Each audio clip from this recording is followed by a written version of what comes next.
I'm a rich heiress who died in a car accident after a breakup. My cold and aloof bodyguard cried at my funeral and took his own life for me. Living again, I found out he loved me deeply but fearfully. I partied until late and he carried me home. I hooked my arms around him. Eric, stay with me tonight. He swallowed hard and said, holding back, I can't. I'm Linda, a rich heiress. I never knew the pain of love until I tripped big time before my wedding. On the eve of the wedding, my fiancé Sam threw a party at a bar. I invited my best friend Vivien to join us. Around 1 a.m. I left the dance floor to use the restroom. Passing by a dark room, I heard voices, Sam and Vivien's voices. The sounds were explicit. I looked through the glass window, my face instantly turning red. Furious, I took out my phone to record a video. Once I had enough, I planned to catch them red-handed. Just as I reached for the door handle, my bodyguard Eric grabbed me and carried me off. Eric, what are you doing? I hit him while catching a weird smell. People were running everywhere in the bar. Out of the corner of my eye, I saw a man in a blue uniform standing in the shadows, smirking. Eric ran fast with me over his shoulder. Miss, there's a gas leak in the bar. We need to get out. In no time, we were outside the bar. Eric threw me into the passenger seat of a Ferrari and sped away. We had barely gone 20 meters when an explosion rocked behind us. Flames engulfed the bar. 30+ people died in the gas explosion. The next day, my grand wedding with Sam was cancelled. The news of Vivien's death shocked everyone online. As a survivor, I became the target of online abuse. Comments flooded in. I heard Vivien was invited to the bar by a friend. When the gas leaked, the friend escaped without a word. What kind of friend is that? So heartless. I can't believe someone would be that cruel. Found her. The friend is Linda, with a powerful family. Can't believe it's her. I remember Vivien posted a photo with her yesterday saying, "Congrats on your wedding." Linda's fiancé Sam died in the accident. Toots insane. How could she not save him? How is Linda still alive? She should be dead. Furious netizens cursed and harassed me, invading my privacy. I locked myself in my room, crying until my eyes were red. Eric knocked on my door. Linda, can I come in? Choking on my tears, Eric, I want to be alone for a bit. Eric stood outside. Okay. I'll be right here if you need someone to talk to. Eric stayed outside my door all night. I wanted to release the video I recorded, but it was too soon after their deaths. It would only invite more blame. I saved the video to my social media drafts, planning to post it once things settled down. After that, not only did I face online abuse, but people also placed black and white photos of me in front of my family's company building, cursing me to die. One day, a fan of Vivien recognized me and threw a cup of milk tea at me. Eric shielded me with his back, the milk tea soaking him. My colorful world turned black overnight. Eric scared away the attacker and put me into the Ferrari. Eric, I want to drive around by myself. You go buy a change of clothes, I said. Linda, I need to stay with you, he insisted. That's an order. I took the car keys from his hand and climbed into the driver's seat. Linda. Eric's voice trailed off as I sped away in the Ferrari. I thought about my friendship with Vivien over the years. We had been classmates since middle school till now. I shared everything with her, including details about Sam. I never imagined she would get involved with Sam while pretending to support me. As for Sam, we were childhood friends. Our marriage, though arranged, had real feelings involved. I believed I would be happy marrying him, but he cheated before we even made it to the altar. The more I thought about it, the more it hurt. I drove the Ferrari faster and faster. Approaching a tunnel, I saw a construction sign, "Too late to brake." My car crashed and burst into flames, consuming both the car and me. After I died, my soul floated in the air. At the funeral, my dad cried until he passed out, and my grandpa spat blood and fainted.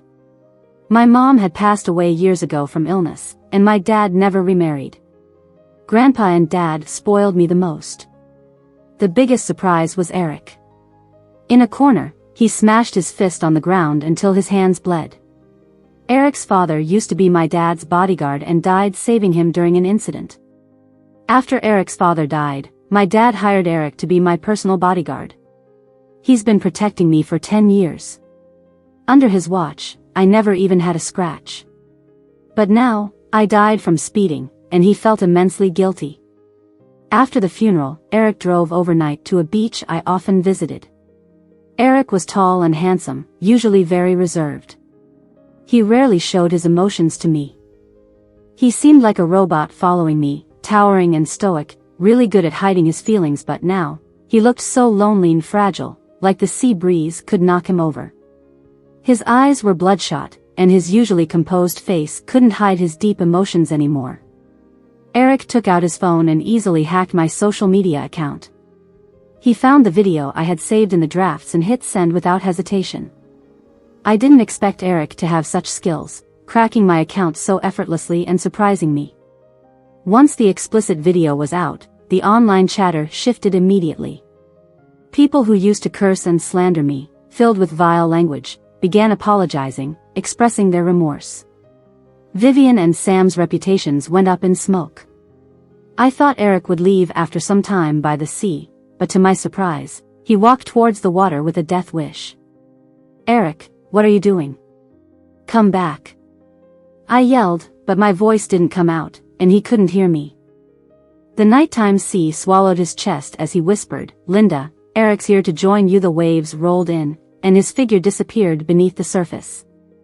My heart ached. "Eric, why are you so foolish? My death was my own fault. You're only 26, haven't married or dated anyone yet. Why must you give up like this? You're just my bodyguard. Without this job, you could do something else. Why choose death? Why?"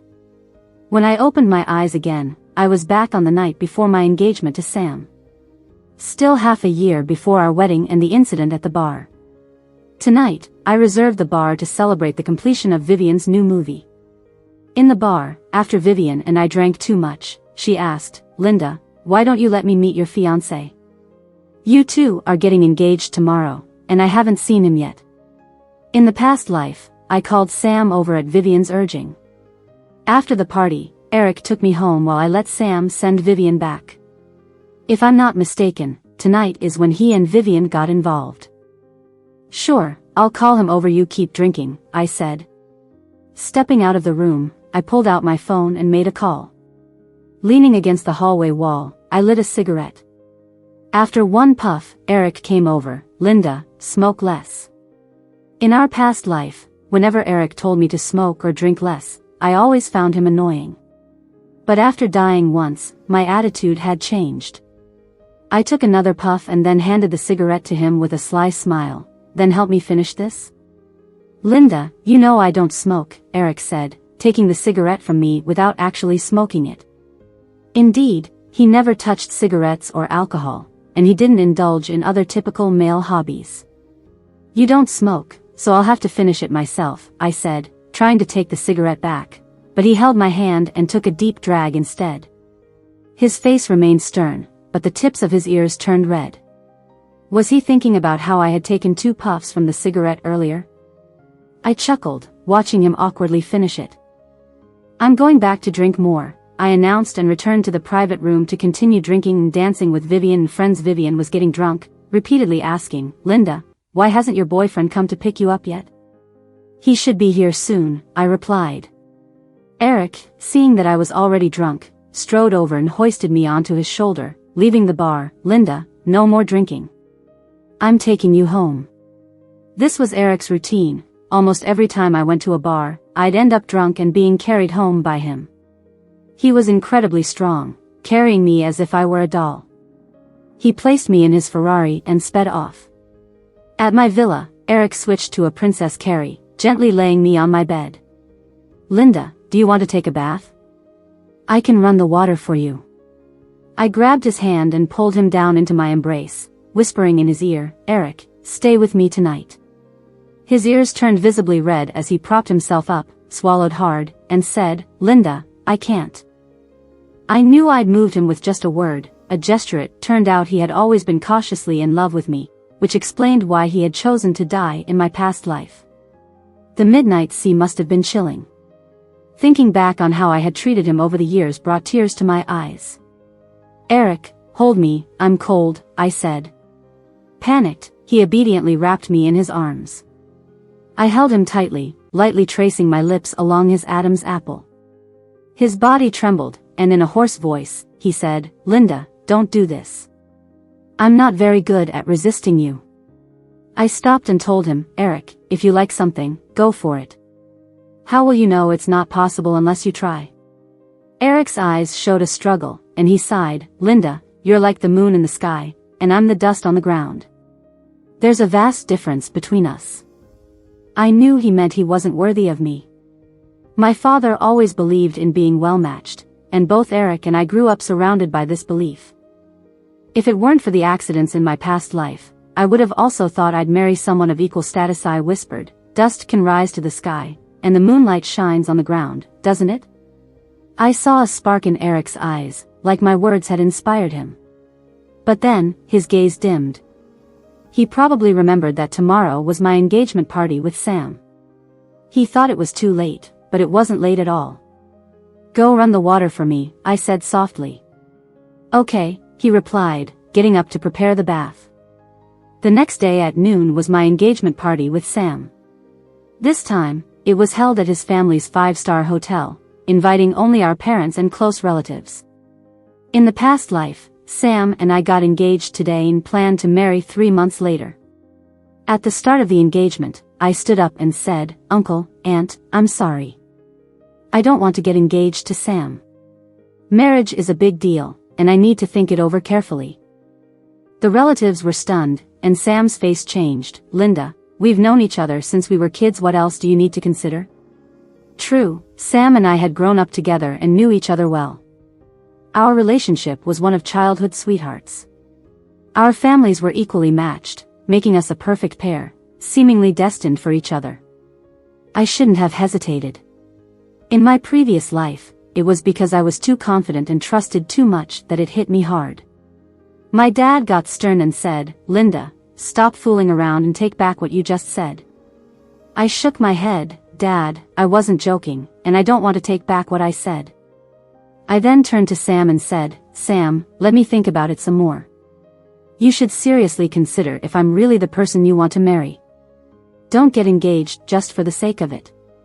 Sam felt quite embarrassed and found a way out. "It's okay, Linda. I can wait for you to make up your mind." The engagement party ended on a sour note. When we got home, my dad was ready to lecture me, but my grandpa, who always spoiled me, shot my dad a look and stood up for me. "If Linda doesn't want to get engaged, let her think it over. She's just graduated from college, why rush into marriage? Besides, I don't think Sam is fully committed yet. It's better to be cautious with my precious granddaughter's marriage." Clinging to my grandpa's arm, I pouted, "Grandpa, you're the best." Eric, who was nearby, had a slight smile at the corner of his lips when he saw this. At 5 p.m. that evening, Vivien called and invited me to an outdoor camping party on a mountaintop. She specifically said over the phone, "Linda, didn't you get engaged to Sam today? Bring him along, and I'll help celebrate." Only close relatives were at the engagement today, so canceling it wasn't publicly announced, and I hadn't mentioned it to Vivien. I readily agreed, "Sure, I'll bring him." I called Sam. "Sam, my bestie Vivien is hosting a camping party. Want to join? I know if I invite Sam, he won't say no. After all, Vivien is a popular actress, and Sam had mentioned before that he wanted to meet this bestie of mine." Sam immediately agreed, "Sure, send me the address, and I'll drive over. Remember to invite Jason too." "I'll send you the address." After hanging up, I sent the address to Sam. At 7 p.m. I dressed up and had Eric drive my Lamborghini to the camping site. Vivien, after finishing her last movie, had gotten a week's vacation from her manager and was throwing parties every day. When I arrived, they were already drinking. Sam and Jason had arrived before me. Vivien was sitting next to Sam, playing a hand-guessing game with him. Sam was colder towards her than I expected. When he saw me, he waved, "Linda, come sit." I walked over, but Vivien grabbed my hand and pulled me to sit beside her. She whispered in my ear, "Linda, I heard you didn't get engaged to Sam today?" I nodded, "Yeah, I'm still considering it." "He's the president of S Corporation, and you're still considering?" "Sam is so outstanding, if you don't grab him soon, he might get snatched away," Vivien half-joked. "Men can't resist temptation, you'd better hurry up." I just smiled without responding and changed the topic. "Enough of that, let's drink." Eric was grilling barbecue nearby and handed me some. After a few rounds of drinks, Vivien was tipsy. Seeing how attentive Eric was to me, she joked, "Linda, honestly, Eric is tall, handsome, and skilled. It's a waste to have him as a bodyguard. With his looks, he'd be a star in the entertainment industry in no time." Vivien often praised Eric in front of me before, and I never took it seriously. But saying this in front of Sam now, his face instantly changed, and he gave Eric a strange look. In my past life, Sam and Eric never got along. Sam lost interest in drinking and took a chicken leg Eric was grilling. "Let me handle this." Vivien was annoyed and said sarcastically, "Sam, you're really thoughtful. By the way, thanks for sending me home last night." Her words trailed off, leaving us to guess the rest. Sam frowned. "Vivien, this is our first meeting today. I didn't take you home last night." "Sam, you're so funny. Last night, Linda called you to the bar. You sent me home and even stayed a while. I couldn't listen any longer. In my past life, I had a bestie filter for her, but once it broke, everything she said sounded bitchy." Sam's face grew darker as he looked at me. "Linda, I didn't get a call from you last night. Is Vivien mistaken?" Vivien looked pale and asked angrily, "Linda, didn't you call Sam last night?" I nodded. "I was drunk. I called Jason by mistake instead." Vivien's face turned white. Looking at Jason grilling nearby, she nearly fainted with anger. She got up and pulled Jason aside. Sam leaned over and asked, "Linda, why did you call Jason last night instead of me?" I asked back, "What, are you interested in Vivien? Want to drive her home?" "That's not what I meant." Sam toned down his jealousy and spoke gently, "I just hope you think of me first when something happens. As for Vivien, she's your best friend. How could I possibly be interested in her?" I wanted to roll my eyes at him. If I had called him last night and had him drive Vivien home, she would have easily seduced him. She's so good at that. It's already been proven in my past life. In the distance, Vivien and Jason were arguing, and friends went to break them up. I nonchalantly continued eating my barbecue. Jason marched over angrily and connected his phone to the outdoor projector. The projection caught everyone's attention instantly. It was a video of Vivien seducing Jason that he sneakily recorded last night. In the video, Vivien mistook Jason for Sam and, with drunken eyes, said, "Sam, every time Linda gets drunk, Eric always takes her home. Aren't you afraid they'll do something stupid after drinking? Linda secretly loves guys with abs. She told me her bodyguard has great abs, really good to look at and touch. Sam, you're getting engaged to Linda tomorrow. Don't you want to indulge just once? Linda betrayed you. It's not too much for you to sleep with her best friend." I was shocked to hear what Vivien said about me in private. Vivien rushed over to stop the video, but Jason blocked her and hit the fast-forward button. The rest was highly inappropriate content. Vivien smashed the projector so the video stopped, but the audio kept playing. Hearing Vivien call out for Sam sent goosebumps through the crowd. Sam's face turned darker and darker. He grabbed my hand and said, "Linda, your friend has poor character. Don't hang out with her anymore." I pulled away from Sam's hand and glanced at Vivien, who was sobbing by the side, and asked Sam, "Sam, if you had driven Vivien home last night, could you have stayed pure?" "Of course, I could," Sam said confidently. "I don't believe you. That's why I didn't get engaged to you. Sam, we're done." After I said that, I turned to Eric and said, "Let's go home." The camping party ended gloomily. I got into the Lamborghini when Vivien came over, blocking my car. She looked at me hatefully. Linda, did you intentionally bring Jason to mess with me? I've considered you my best friend all these years, and now you've ruined my reputation and left me with evidence in Jason's hands.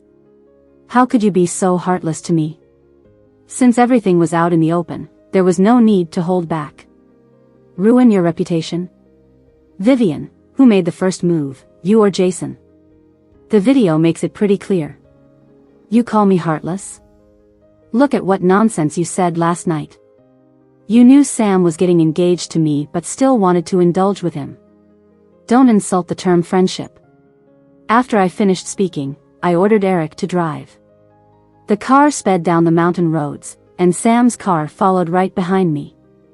He called, but I hung up. I told Eric, lose him when we hit the main road. Eric nodded. After getting off the mountain road, Eric quickly left Sam far behind and drove to the beachside spot we often went. Tao got out of the car and strolled on the beach. The temperature was low, so Eric took off his jacket and put it on me. I was enveloped in his scent, a cool woody fragrance with faint notes of cedar.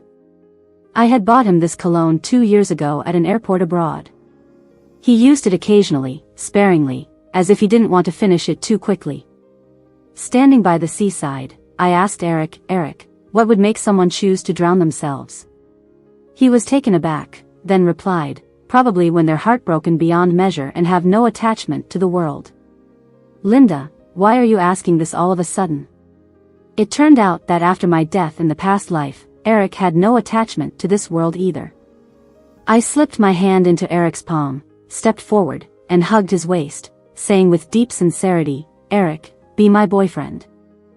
Eric was flattered, looking at me with his ears turning red. Linda, are you drunk?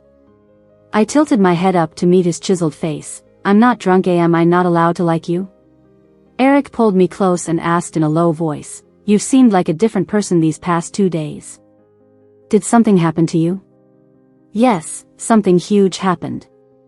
But I couldn't just tell Eric I had been reborn, it'd sound too fantastical. I just suddenly realized how good you are to me, and I want to be good to you too.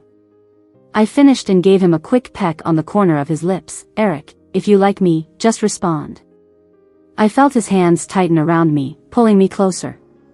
In the next moment, his kiss fell, light as a test. I responded, and he took it as an enormous encouragement, becoming more passionate. The sea breeze surged, and he used his strong back and warm arms to shield me from the cold wind. Little did we know, Sam had found us and was quietly filming our embrace and kiss at the beach. On the way back, Eric placed me in the passenger seat and thoughtfully buckled my seatbelt. He leaned down, kissed my forehead, and said seriously, Linda, my princess, I will love you with my life from now on.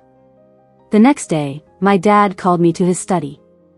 He threw a stack of photos on the desk with an unhappy tone. Linda, what's going on between you and Eric? I picked up the photos. They were of Eric and me kissing on the beach last night, captured from various angles, very clear. The photography skills weren't bad, and the atmosphere was just right. The more I looked, the more we seemed like a perfect match. Great, I'll keep these photos and later frame them next to my bed. When Eric and I get married, we can turn these photos into a VCR and play it. How sweet. I put the photos away, stuffed them into my pocket, and said, Dad, it's just like you saw. Eric and I are dating. We made it official last night. My dad raised his hand in anger, but it was just for show. I counted to 3 in my head, and my dad dropped his hand. He said in frustration, Linda, you're our Linda. You'll inherit billions in the future. How can you be with a bodyguard? How can I trust you with all this wealth? I argued back, Dad, what's wrong with a bodyguard? Without Uncle Alex taking a bullet for you back then, what good would all your wealth do? My dad remembered the past. He had been shot at while abroad, and it was Eric's father who took the bullet for him. If Eric's father hadn't sacrificed his life to save my dad would have been killed. My dad sighed, I owe him my life, but that doesn't mean I have to marry off my precious daughter to Eric. He didn't give me a chance to argue back. Instead he said, Linda, break up with Eric. I'll give him a generous compensation. I flatly refused. Dad, it's not like that anymore. I disagree. What? Are you trying to give me a heart attack? Linda, you and Sam are a perfect match. Think it over. Until you do, I'm cutting off your credit card. My dad actually threatened to cut off my card. Fine, cut it off. No big deal. I have my own savings anyway. Our conversation ended badly. My dad, seeing that threats and coaxing didn't work, called Eric into his study. After Eric went in, I pressed my ear to the study door to eavesdrop. Eric, your father saved me. I owe him, but I only have one precious daughter, Linda. She has her own life. You and she are not a good fit. My dad didn't need to finish. Eric could tell he was trying to push him away from me. Sir, Linda and I truly love each other, Eric began, but my dad cut him off by pulling out a blank check. Eric, in this world, love doesn't matter. Just leave Linda, and you can fill in whatever amount you want on this check. My dad was truly heartless. As expected, Eric refused the check. Sir, I don't want money, I want Linda. My dad's face turned pale with anger, and after a long pause, he said, fine. But you two won't last long. Linda's just infatuated with you and she's bored, you'll break up. I wanted to continue listening, but the study door opened and Eric came out. We held hands and walked away under my dad's gaze. I heard my dad muttering behind us, these young people these days, all they think about is love. Isn't writing 1 or 2 billion on a check more attractive? As we passed the garden, I saw my grandpa exercising. He noticed us holding hands and smiled, stroking his beard. Linda, you have good taste. Choose a person with good character, money is just external. I told your dad before, family marriages are nonsense. The most important thing is that my Linda is happy. No wonder my grandpa knew the secret to a long life. He then smiled at Eric. Eric, treat Linda well. When you two marry, I'll give you a big gift. Eric, a bit surprised, solemnly assured my grandpa that he would cherish me. Back in Eric's room, I teased, Eric, wouldn't it be nice to write 1 or 2 billion on that check? He hugged me, his nose gently brushing against my cheek. Not as nice as having you. I teased further. What if I get bored and dump you? Wouldn't you be losing 1 or 2 billion? Eric seriously replied, I'll try my best to keep you from getting bored, and I'll work hard to support you. We then discussed our future seriously. So, how do you plan to support me? Hold on, Eric said, turning and pulling out a card from the drawer, placing it in my palm. Didn't your dad say he was cutting off your card? I have over 20 million here. Use it for now, and I'll earn more if needed. The password is your birthday. I stared at Eric in disbelief. Where did you get over 20 million? Being a bodyguard is my main job, but I have side gigs too, Eric said nonchalantly. Actually, I'm also a hacker. There are many ways to make money. I recalled how he had hacked my social media account passwords before we started dating, so that wasn't a one-time thing. Can you hack Vivien's account for me? I asked. Sure. Eric pulled out his laptop, and after some actions I didn't understand, he retrieved Vivien's account password. He logged in and restored her chat history using his skills. What I saw shocked me. Vivien was flirting with several male actors, models, and directors at the same time. She also frequently complained about me to our mutual friends. I took screenshots of the useful information with my phone, logged out of her account, and had Eric erase any login traces. When I logged back into Facebook, Vivien was trending. She had just posted a sad status, cried all night, some people drift apart as they walk together. To our 12 years of friendship. The photo attached showed her red, tearful eyes, looking pitiful. What an actress. When she entered the entertainment industry, she said she loved acting. Looks like she truly loves acting, both on and off screen. I can't believe I only now see her true colors. Her fans comforted her in the comments. What happened? Don't be sad, we're here for you. I just went through Vivien's Facebook. She deleted all her photos with her bestie Linda and unfollowed her. She mentioned before that she's known Linda for 12 years. So, Linda must have done something to hurt her. A lot of people started attacking me, asking if I had betrayed Vivien. Perfect. In my past life, I gave her the benefit of the doubt. This time, I won't let myself get hurt again. Eric and I were on the same wavelength. He knew exactly what I wanted to do. He hacked Vivien's Facebook and asked me, "What do you want to post?" "I'll help you." I planned to call Jason to get the video he took that night. Eric stopped me. "No need. I already have the video. I grabbed it last night when Jason's phone connected to the projector on the mountain." I was seriously impressed. Eric made the video screen go black and only extracted the audio. He cut out the important parts and posted it from Vivien's account. As soon as the recording was out, Vivien's image of innocence shattered. Internet users realized what was happening and began to roast her. They accused her of coveting her best friend's fiancé.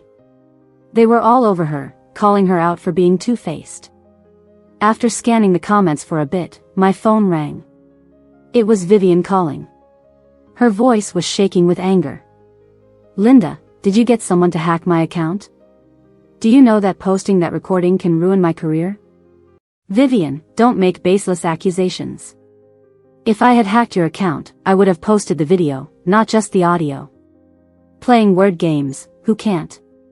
Technically, it wasn't me who hacked it, it was my boyfriend. No big deal." There was silence on the other end. I could almost hear her agent whispering, coaching her on what to say to me. Vivien held back her anger and reluctantly said, "Linda, I want to make peace. Help me out. Help me clear up that I didn't try to seduce Sam. I was just drunk and talking nonsense. You believe me, don't you? Aren't we best friends?" I was unusually calm. "Vivien, our friendship is beyond repair. I won't help you. You're on your own." "Linda, her temper flared up again, but her agent quickly stopped her. She changed her tone. "Linda, ruining me won't benefit you in any way. You don't have to help clear my name, but please, don't kick me when I'm down. Your family is powerful. I'm just a minor celebrity. I can't fight you. Please, let me off." Now she's scared of me? Where was this fear before? I was non-committal. "Just control yourself and stop causing trouble. I don't have time to play games with you. I'll play hardball if she continues to mess around. One time being a fool was enough for me." Vivien's situation was a mess. Brands she endorsed issued statements, terminating their deals with her. She was looking at various penalties. Her upcoming projects were at risk, and her negotiations for new opportunities went up in flames. Serves her right. The next morning, Sam called and asked me out for a candlelight dinner. On the phone, I said, "Sam, let's skip the candlelight dinner. Let's meet on the rooftop and clear the air." At 3 in the afternoon, Eric accompanied me to the rooftop where I was supposed to meet Sam. Sam arrived as expected. Unlike before, Eric didn't stand behind me. This time, he stood next to me as my boyfriend. Seeing this, Sam's face turned sour with jealousy. "Linda, haven't you had enough of this game?" He actually thought I was playing around, even though I made things clear last night. "Sam, I'll say it again. The engagement between our families is off. I have a boyfriend now," I said and held Eric's hand. "This is my boyfriend, Eric." Sam clenched his fists, holding back his anger. "Linda, we've grown up together. You always wanted to marry me, didn't you? I'll give you anything you want, just stop this." I tightened my grip on Eric's hand and told Sam, "I don't lack anything. I only want Eric." Sam's eyes locked onto our intertwined hands, and he shouted angrily, "So, Vivien was right. You've been with your bodyguard all along. I was the fool, waiting to marry you and make you the happiest wife in the world." "The happiest wife in the world?" Eric stood up and grabbed Sam by the collar. He was 8 centimeters taller, exuding an overpowering aura. "Sam, Linda and I just confirmed our relationship the night before yesterday by the sea. You keep saying you want to marry her, but you've been seeing other girls. How dare you talk about making her the happiest wife in the world? Sam had never been treated like this. He swung his fist to hit Eric. Eric easily caught his wrist and subdued him. Sam's 2 bodyguards rushed over. Sam yelled, "Teach him a lesson." "Yes, sir." The bodyguards cracked their knuckles, ready to rough up Eric. Eric tossed Sam aside and turned to face the bodyguards. Even though they were skilled, they were like tofu against Eric, powerless and easily defeated. I wasn't surprised. Eric has never lost a fight. He has even won 6 consecutive championships in an international boxing competition, earning the title of the world's toughest man. Sam's bodyguards were left nursing their wounds. Eric then turned his attention to Sam. Frightened, Sam retreated, talking tough as he backed away. "Eric, so what if you have a strong punch? You're still just a dog kept by Linda's family. Her father will never let her marry you. Just wait and see." Sam left the rooftop with his battered bodyguards. I clapped my hands. "Eric, you're amazing." Eric held my hand and pulled me into his embrace, saying, "Linda, I don't want to be your bodyguard anymore. I want to be your husband. Starting tomorrow, I'll begin a new journey to improve my strength and financial status to be worthy of you." I had a bad feeling. Is he about to quit? My dad said I would inherit billions, and Eric's mere 20 million barely counts. At first, I didn't care, but then he had the nerve to say he wanted to match me in both power and wealth. Young man, you've got ambition. That's commendable. Fine, I support you. I handed back the card Eric had given me with a smile and said, "I'll wait for you to turn this 20 million into 200 million. Eric nodded. "All right, I'll earn the 200 million for your dowry and then marry you." Eric quit his job and moved out of our old family house. He bought a 3-bedroom apartment and used the rest of his money to start a bodyguard company. But it wasn't any ordinary bodyguard company. The bodyguards he picked were graduates from martial arts schools, winners in various martial arts competitions, the best fighters around. His clients were mostly powerful people, wealthy business people, and celebrities. He even sent 2 bodyguards to protect me. Soon, something that shocked the entire internet happened. A VIP client from Eric's company faced an assassination attempt during a visit. The bodyguard team responded with incredible speed, preventing a tragedy. The 20-person bodyguard team for this trip was hired for a single service. The VIP not only generously rewarded the bodyguards and Eric but also ordered 6 permanent bodyguards from Eric's company. People connected to the VIP also reached out to Eric for collaboration. Eric's company became famous overnight, attracting more political and business elites to hire his bodyguards. Connections like these were priceless. From then on, everyone who heard of Eric's name showed him respect. Even my dad looked at Eric in a new light. Seeing the news, he muttered, "Eric was too good to just work as a bodyguard for our Linda's family all these years." During a family gathering one weekend, my dad actually said to me, "Linda, if Eric isn't busy, you should invite him over. Dad sure knows how to adapt." Is he sucking up to his future son-in-law now? Or did Grandpa scold him? "Sure, I'll tell him," I replied with a smile and called Eric. Eric came to the family gathering as my boyfriend. It had only been 3 months, but he was already a different person. At the banquet, my dad was much more polite to Eric. From being a subordinate, Eric was now his daughter's boyfriend. I leaned close to Grandpa and whispered, "Grandpa, why did Dad suddenly change?" Grandpa smiled kindly, "I've nagged him quite a bit lately. He wouldn't dare to disobey my words." I hugged Grandpa's arm. "Thank you, Grandpa." The banquet atmosphere was harmonious.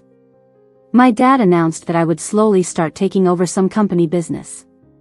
After lunch, Eric and I watched a movie in my private cinema in the basement. Halfway through, I suddenly remembered something and quickly said to Eric, "Eric, come with me to that bar I often go to. Want to drink during the day?" Eric said, but he was already grabbing his coat and pulling me up. "It's not about drinking. I had a dream last night." The dream was made up. Tonight was the day the bar would have a gas leak. I needed to prevent that tragedy. I didn't get engaged to Sam, so the story had changed, but just in case the gas was still going to leak, those innocent people didn't deserve to die. What kind of dream? Eric asked as we walked. I made up something on the spot. I dreamt that the bar caught fire and a lot of people got killed. I suddenly feel uneasy and have a bad premonition. Let's go check it out. Sure, Eric nodded. On the drive to the bar, he mentioned, the bar owner recently hired a bodyguard from my company. Even better, I nodded. With someone from our side, it would be easier. The bar was closed during the day, but the staff was there cleaning, testing equipment, and preparing drinks and food. When we arrived, Eric called the bar owner. About 10 minutes later, the bar owner showed up with his bodyguard. The bar owner was very polite to Eric and asked what was going on. Eric said he was planning to bring some important friends to the bar that night and wanted to ensure it was safe. The bar owner quickly instructed his staff to check the place, and Eric personally inspected the gas lines. After checking, he whispered to me. I looked carefully. The gas lines are fine. I was confused and checked my phone. The date indeed matched the day the bar had an accident in my previous life. What's going on? The bar owner asked with a smile. Eric, when will you and your important friends arrive tonight? I'll reserve the biggest room for you. 9 p.m., Eric replied. Got it, said the bar owner and gave orders to reserve the biggest room. I still felt uneasy and took a look around the kitchen area there. I saw a man in a blue uniform checking the water and electricity. The uniform looked familiar. As I walked out of the kitchen, I asked the bar owner, who's that man in the blue uniform? He's our water and electricity technician, responsible for daily checks of the systems and gas lines. Why do you ask? Just curious, I said casually. I was trying to recall the details before the bar accident in my previous life. Meanwhile, the bar owner personally walked us to the door. On the drive back, I was still deep in thought. Eric's voice brought me back. Linda, are you still thinking about last night's dream? What if it's the opposite? I shook my head and murmured, no, it can't be the opposite. Where's the problem? The gas was fine. Did I miss something? Eric saw that I was pondering and didn't interrupt. Suddenly, an image from my previous life flashed in my mind, Eric carrying me out of the bar during the accident. Out of the corner of my eye, I saw a man in a blue uniform, standing in the shadows with a sinister smile. An audacious thought struck me. If the bar's gas lines were originally fine, then maybe it was tampered with. That blue uniform technician looked quite despondent. If he faced some setbacks and had antisocial tendencies, he could very well be the one to sabotage the gas lines. Thinking of this, I anxiously said to Eric, Eric, that electrician just now seems suspicious. Have someone keep an eye on him and investigate his background. See if he's had any major life changes recently. Got it. Eric called the bar owner's bodyguard, asking him to watch the electrician. He also arranged for 2 more people to take over the shift later. He told the bodyguard to check the electrician's background and current situation.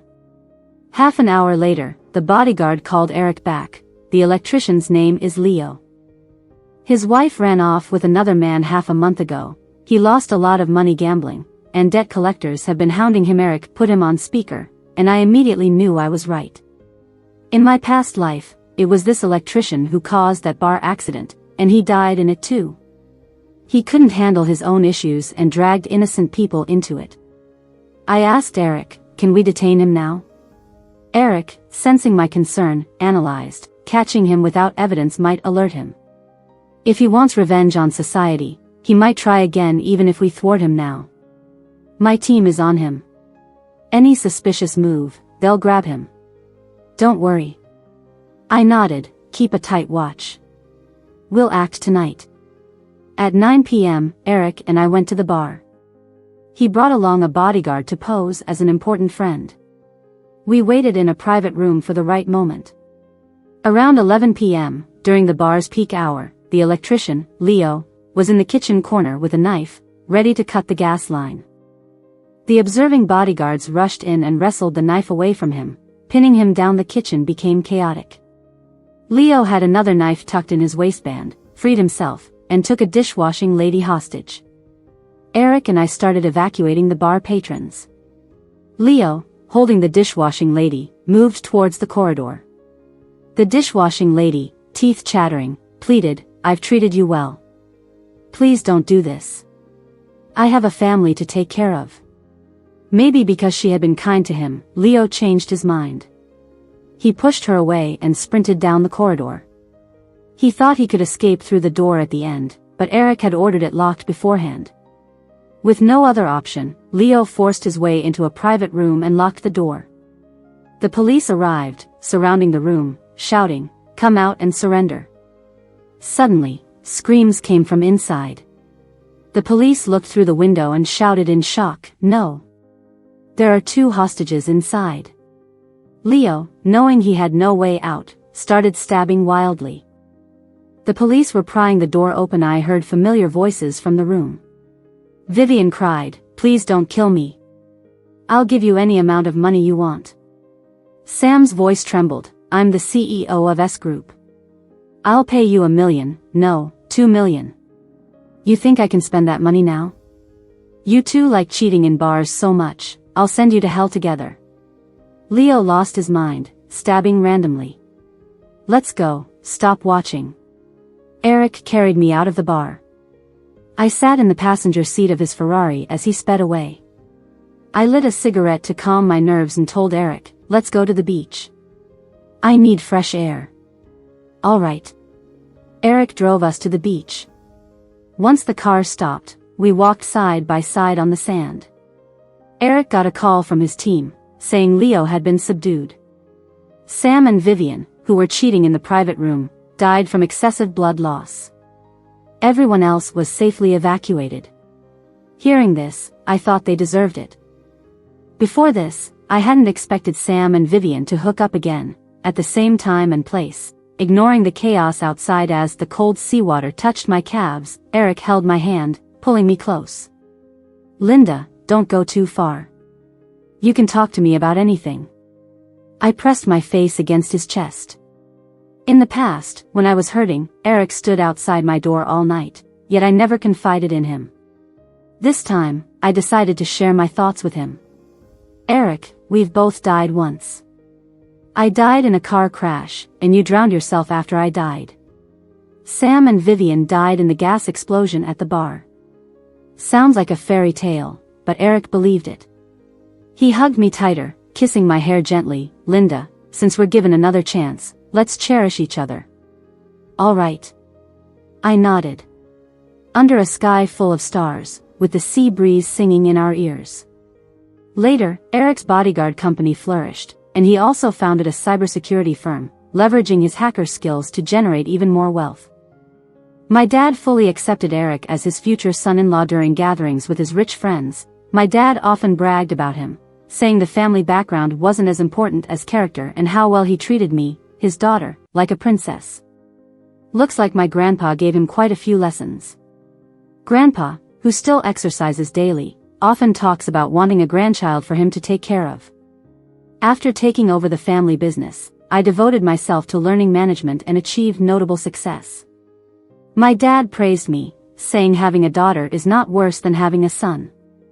Eric bought a 2,000 square meter villa and personally handled the decoration for our wedding house. His value skyrocketed, making him someone the powerful wanted on their side. He also entered an international boxing championship, winning the title for the 7th time. On the podium, holding his championship medal, Eric proposed to me on live TV, "Linda, my princess, will you marry me?" The crowd cheered, "Say yes."